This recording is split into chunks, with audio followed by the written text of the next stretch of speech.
Geeta Dhyana.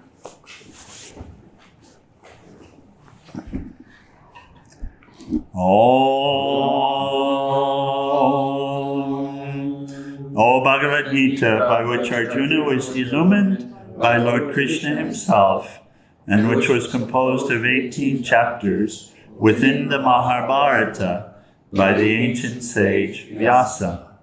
O Divine Mother, destroyer of rebirth, who showers the nectar of oneness upon us. O Bhagavad Gita, my affectionate mother, on thee I meditate. All the Upanishads are the cows. The milker is the cowherd boy, Krishna. Arjuna is the calf. People of purified intellect are the drinkers. And the milk is the supreme nectar of the Gita. My salutations to the Lord, who is the source of supreme bliss, whose grace makes the mute eloquent and the crippled cross mountains. Hari Om Tat Sat. Hari Om Tat Sat.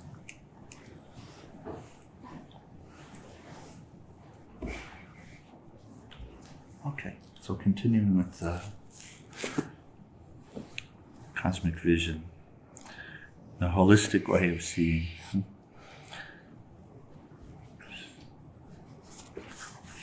So Arjuna is describing in awe, absolute awe, and describing what he's seeing to Lord Krishna.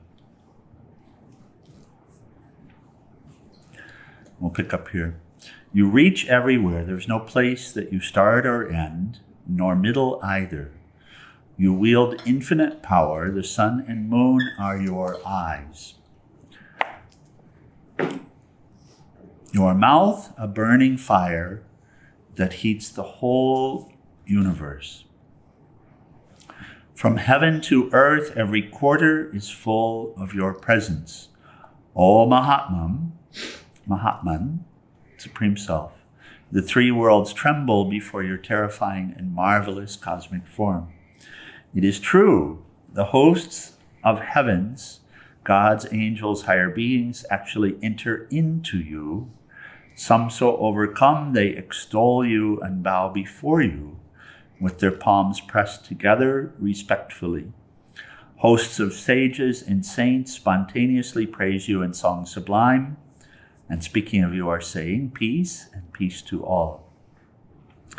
When gazing upon you, even the celestial beings of all levels are astonished and overwhelmed. The whole universe trembles, Almighty Lord, on seeing your infinite strength and in the presence of your awesome form, of countless eyes that see everything, and infinite arms, legs, bodies, and fearsome mouths with bared teeth. Lord, I too am shaking. Seeing you like this, taller than the sky, yes? Your mouths open and blazing, while waves of colors emanate from you. Might sound familiar with some of the photos or mock-up videos that we've seen sometimes of the cosmic activities. Colors emanating from you, and your eyes everywhere burning into me like fire. So you're looking at me from everywhere. My heart is pounding with fear, O Vishnu. I've lost my courage and peace. When I look into your terrible jaws with fearful tusks, I see the fires at the end of time. So just to relate, he's seeing this whole loaf, but not from afar. He's seeing it in a way that's very personal. The whole loaf, that is, from the beginning of time, the middle of time, the end of time. So all of time, not just space. So that means he sees both birth and death. So as he looks out on the battlefield, now it's not just a battlefield that's limited in time. He's also seeing what? His own death. He's seeing his own death. He's seeing the death of all of this. He's seeing everything that's being done coming back to being undone. So the entire circle, and then, yes, like that. Now, as a limited being, how would that make you feel? Yeah, it's terrible. Insignificant. Completely Yes. countless, meaningless. Yes. Erase me off. Which is an interesting perspective. Just erase me, do it now, I'm done. I'm already erased, in fact. So from the limited perspective, and we were having this conversation yesterday, Hari asked this question. From the boundless perspective, there's no issue, there's no fear. In the depth of the ocean, there's nothing, because this is what is. But from the limited perspective, it's even just, and it's helpful too, by the way. But yeah, even just contemplating our own death and recognizing that it's inevitable and just a matter of time. Of course, Swami Shivananda says, how helpful is that, right? He says, think always of God, and if you can't think always of God, then think of your death. Because that'll help you to think of God. It's motivating. Yeah? So, Yeah, that's so true, because it was around 6 years ago that my father passed away. The day after my birthday. I actually thought he would go on my birthday. Huh. But I was taking care of him, and he, at this time 6 years ago, he was in his off and on agony. And I just remember being so just relying on God, because I didn't know what would happen from minute to minute. right. And what Swami Shivananda said, that was so true in my case. I just could not, I had to just stay there in that abide in that awareness of the Lord, because I had to. They were saying he would last through the weekend, and he didn't. But it was really interesting when you, at least for me, when I had that experience, to watch him. And he died so peacefully. He said, I will never forget the look on his face when he died. It was so Beautiful. angelic, almost beatific. Beautiful. I was so happy at that point. So I just started tears. Started Came back to the flowing. place of peace. And the Lord was just so gracious to me at that point, because I was going in his room expecting him to have a different look on his face. And it's a beautiful gift the Lord has given me. I never will forget that. It's so true, as Swamiji says about death being. And ever since then, I've thought about my own lessons I've learned from that, just that one experience. So it's very beautiful, actually. There is a significance here, but from the perspective of the limited, from the perspective of a wave, which is what we have come to identify ourselves with, our role, okay, fine, I have a role, but it's so infinitesimal. And so we live this life and we think, I'm doing this, I'm going to do this, I'm going to take this class, I'm going to serve, I'm going to do all of this. But if you look at this in the fullness of it, I don't even exist as a limited being. As a limited being, I don't even exist, because this is all a cosmic force that is a limited being I have no input in. Please. When I contemplate on that, which is sometimes barely remember, but when I do, it's such a relief, because then I think of all my issues and problems or worries, like, now I will be happy, because that wasn't really. Yeah.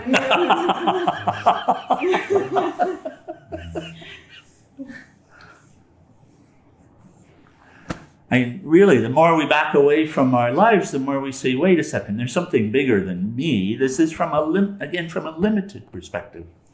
And what are we dealing with? The notion of limitedness needs to die, because there's no limited being here. it's insignificant. It doesn't, we say free will, yeah, but who has free will? At the end of the day, that's referring to soul. At the end of the day, that's referring to soul in terms of identification. And yes, it's possible for the I to get involved and wrapped up in what's out. And it's also possible for the I to withdraw, but not into, we say an island, but the same island that all of us are. The same island that is the totality, that is the reality. So fear, awe, yeah, but also, from a very limited sense, I used to feel that I was like irreplaceable. But then if you step back from that, you say, oh my God, so replaceable. It's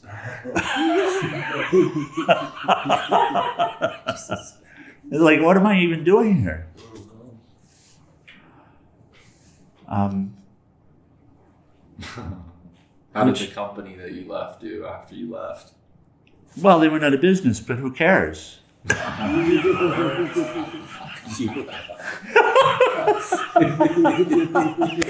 is the way it is. It's like this all the time. Yes, that's nature. Easy come, easy go. Easy come, easy go. Yeah, so what? You step back to the moon and watch it just from the moon, just 120,000 miles away. And can you see it happening? No. Now, if you step back to where Arjuna is, Yes. but Arjuna now has the perspective of seeing the universal, the cosmic, which is the minute and the magnificent. And really, the magnificence is the all in all. All of this is aspects of, but you can't separate it.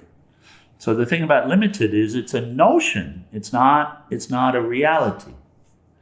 In the same way, I've shared with you, Swami Ramaswarup, when I was going back to India the last time, I said, what can I bring you from the US? And he said, please bring me some American space.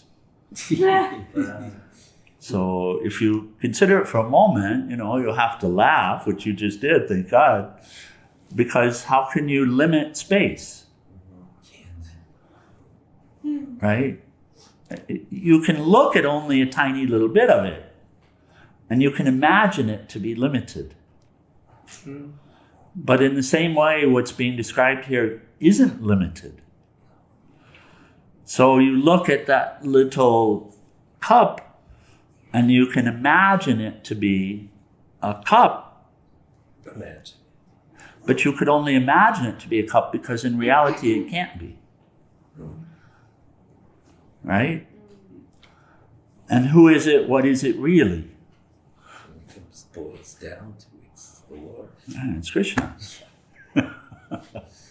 And it's quite convenient, Krishna in the shape of a cup, so that Krishna can drink Krishna while sitting here with Krishna. It's very convenient and practical.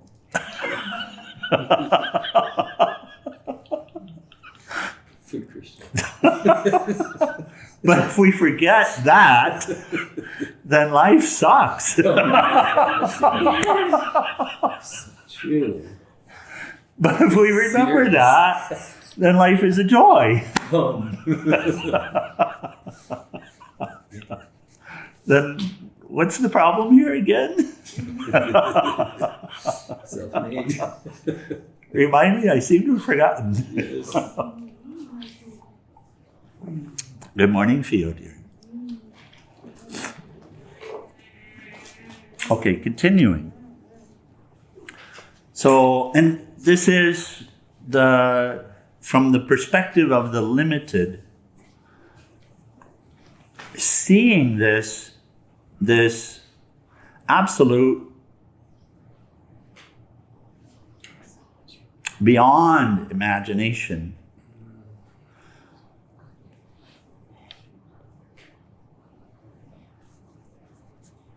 Beyond the ability to comprehend. And you know, when you look at the limited, when you look at the mind itself, you see that the mind has to live in a limited world or it freaks out.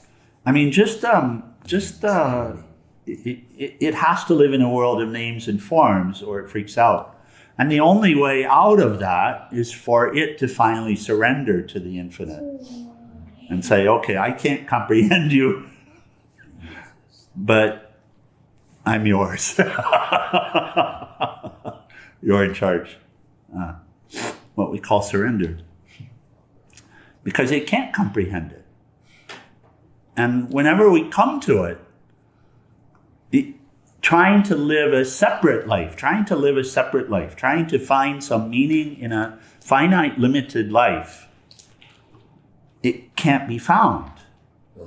But when we're stuck there, look, whenever we face the unknown, fear arises. What are they going to say about me? What's going to happen tonight at 5 p.m. when everyone comes over? What's this COVID going to do? What's going to happen to me? Yeah. You know, some people can't sleep because of that, facing that unknown. Even in meditation, if you remember, early on, now perhaps you've had several meditative experiences and you slip into the unknown and there's not the resistance that there once was, but everybody's experienced the resistance to slipping into the unknown. Right? Yes. And that shudder, when it starts to happen, that will come early on. Yeah, jump like that. No, I'm not going there. And that's the limited looking at the limitless saying, no.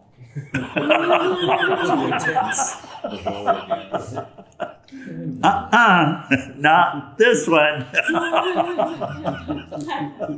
And then the opposite of, you get super excited. Oh. It's like, oh, yes, and then it goes away.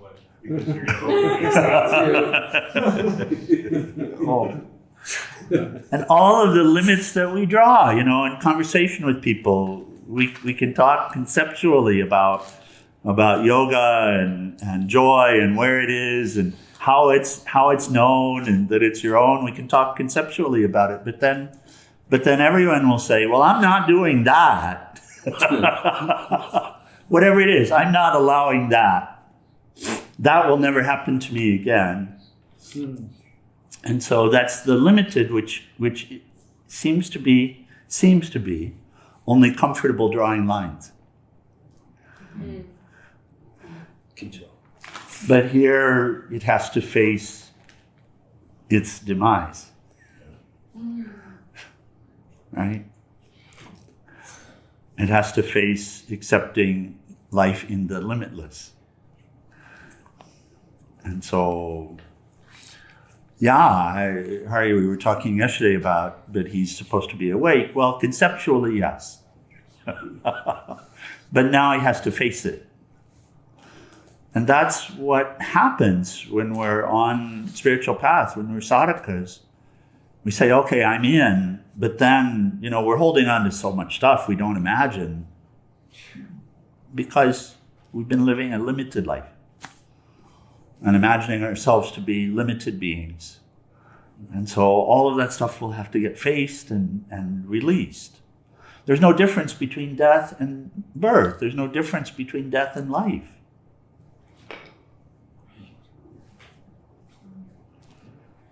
From the perspective of soul, what's the difference? You see. From the perspective of Krishna, what's the difference between them? You see that? Does that resonate? There's no difference, is there? No, it's just the same. I have this clothing on and I don't have any clothing on. Are you really different because you have clothing on or you don't have clothing on? You just look different, correct? Huh. If you want to go out to parties, you wear the right clothes. But does that change who you are?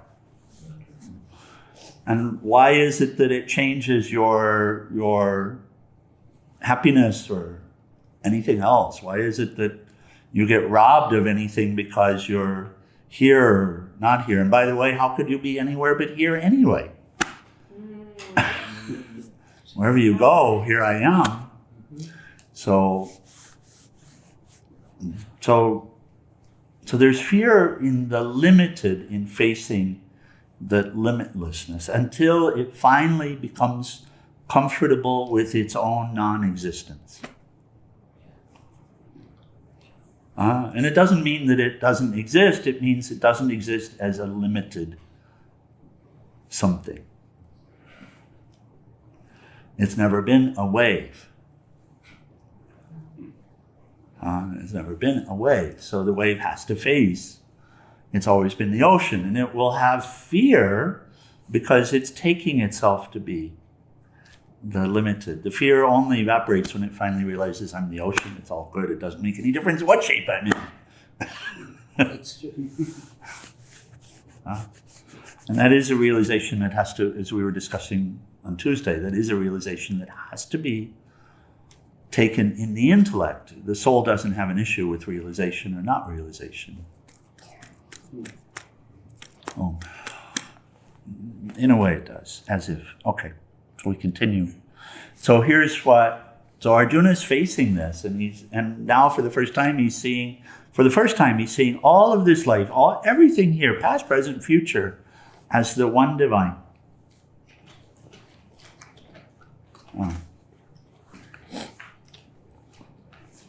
So when I look into your terrible jaws with fearful tusks, I see the fires at the end of time.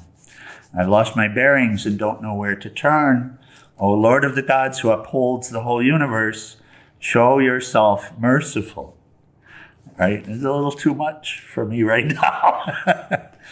I see all the sons of Dhritarashtra and all the earth's warriors, kings, and Bhishma, Drona, and Karna, as well as our own mighty warriors, all of them helplessly caught up in the torrent that's rushing into your terrible jaws and tusks. It's horrible. Some are being crushed between your teeth, their heads smashed to powder.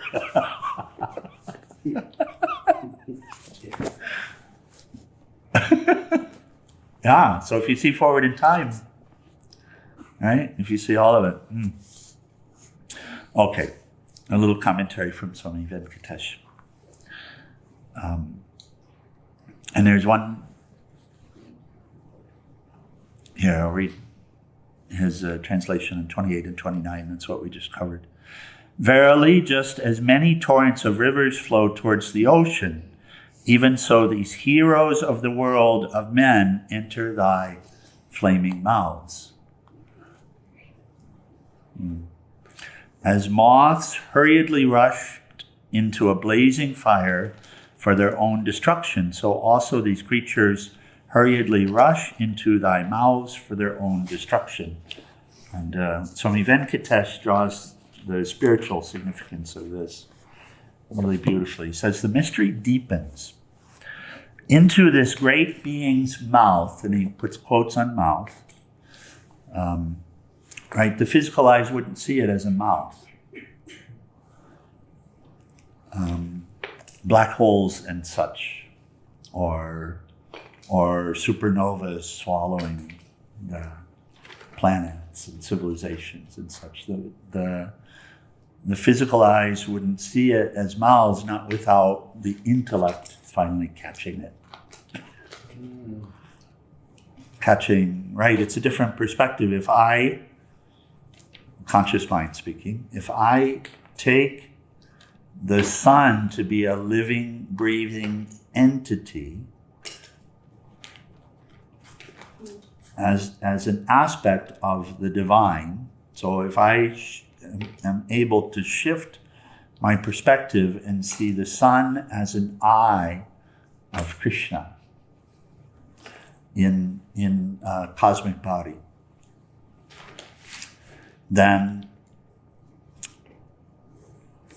I can see, And if I look out in time, what will I see if I look out in time related to this solar system and this civilization? Expanding sun and dissolution. Eating all of this, crushing it. Yeah. Yes, crushing it. Turning it into dust, vapor. Yes? So if you see that, and you see that it's an aspect of the one absolute, then, right? So we might have a limited view of it and not catch it, but it's worth just trying to take a moment and switch perspectives and see if we can see it as something living, breathing. And then if you look out and you see the totality, you see both the beginning of the solar system and you see the end of the solar system, right? And you'll see moments that look quite hopeful. And then you'll see the end of the hope. Just like moths going into the fire and what comes of them. They had their big lives. Yeah? So this is the material life. As long as there's the material life, this is it. It's like moths, right? Living their lives and then coming into the fire in order to get something. And so he's seeing this perspective, and it's this perspective will certainly help us with this idea of I'm going to get this and I'm going to get that. So he says the mystery deepens. Look into this great being's mouth, enter all beings, as rivers enter the ocean. Into this great being's mouth enter all beings, as moths rush into a blazing fire. And then he says 2 similes are used with good purpose, for there's a wonderful distinction between the two and a significant reason why the Lord used 2 to illustrate a single factor. So he's talking about 2 ways to see. One is just as many torrents of rivers flow into the ocean, and the other is moths into the flame. So those are both speaking of the physical being coming to an end. But one, and he explores it some here, but just to catch it, the first one is a river running into the ocean. And the river running into the ocean meets its what? Its end or its fulfillment? Its fulfillment. And the moth into the flame meets its end. So one of 2 ways of seeing. And also one of 2 choices for each of us. You catch that? One of 2 choices for each of us, because I can live this life in a way where I can come to see the totality of it, and I can see the meaning of it, and I can see the ability to come back into my identity as the light, with the light, as the light. Yes? And share the light while here, and merge into the light. Or I can live this big little life, which is I'm going to do this and I'm going to do that and I'm going to put my mark on and I need this and I need that. But then for us, that we're that moth. Yeah. Does that make sense? Yes. That's what. So Swamiji is pointing out both of these similes are related to what would be seen as the same physical experience, right? In both cases, Bhima's head gets crushed.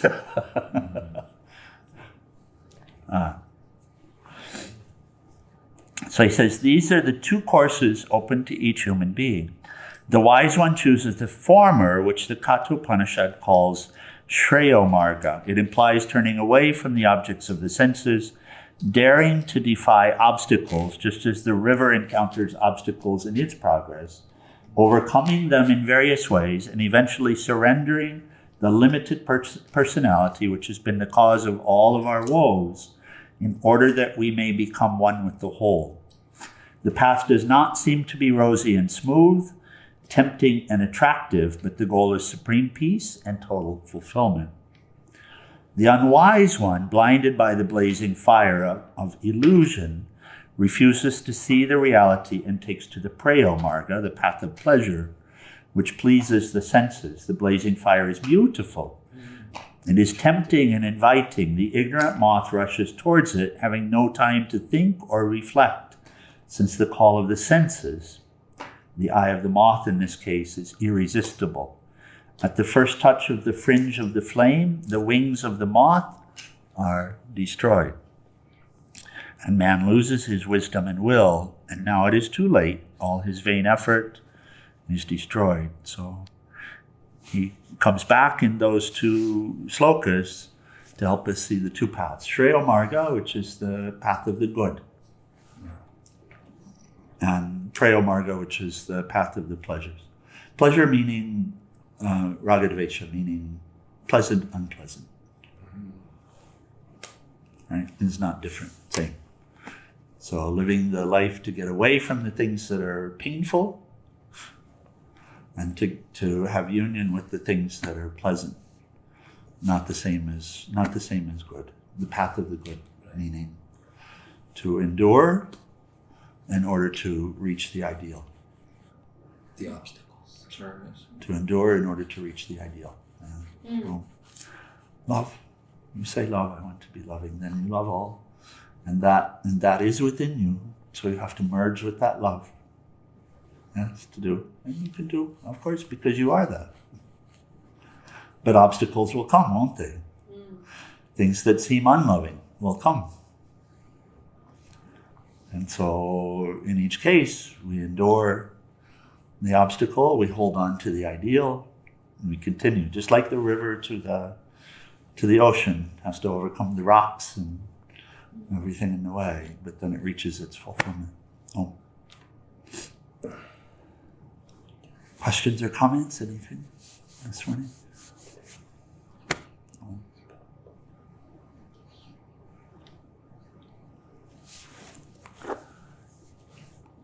Dear Hara? It just makes, there's no words for it. But I feel it. Oh. You see the beauty of the Gita? Yeah. It's really amazing. And to have this opportunity to explore it in the way that we do is also really amazing. And it reveals itself deeper every time, it seems. Especially with the commentary you're sharing, your knowledge. You're getting. Not mine, my dear, but I understand what you're Yeah. saying. Yeah. About when I was pregnant with Thea, I was given the book in the Bhagavad Gita. Yes. I was like, never gonna read this thing. And here you are. Here I am, Yeah. digging into it. Yeah. Now I see it was more like a sign. Oh, indeed. Yeah. Krishna doesn't give up. Ma, whatever, however we relate, doesn't give up. Okay, we'll close final prayers and arati for the morning. Page 174. Oh. Oh, sweetheart. Yeah. We did it.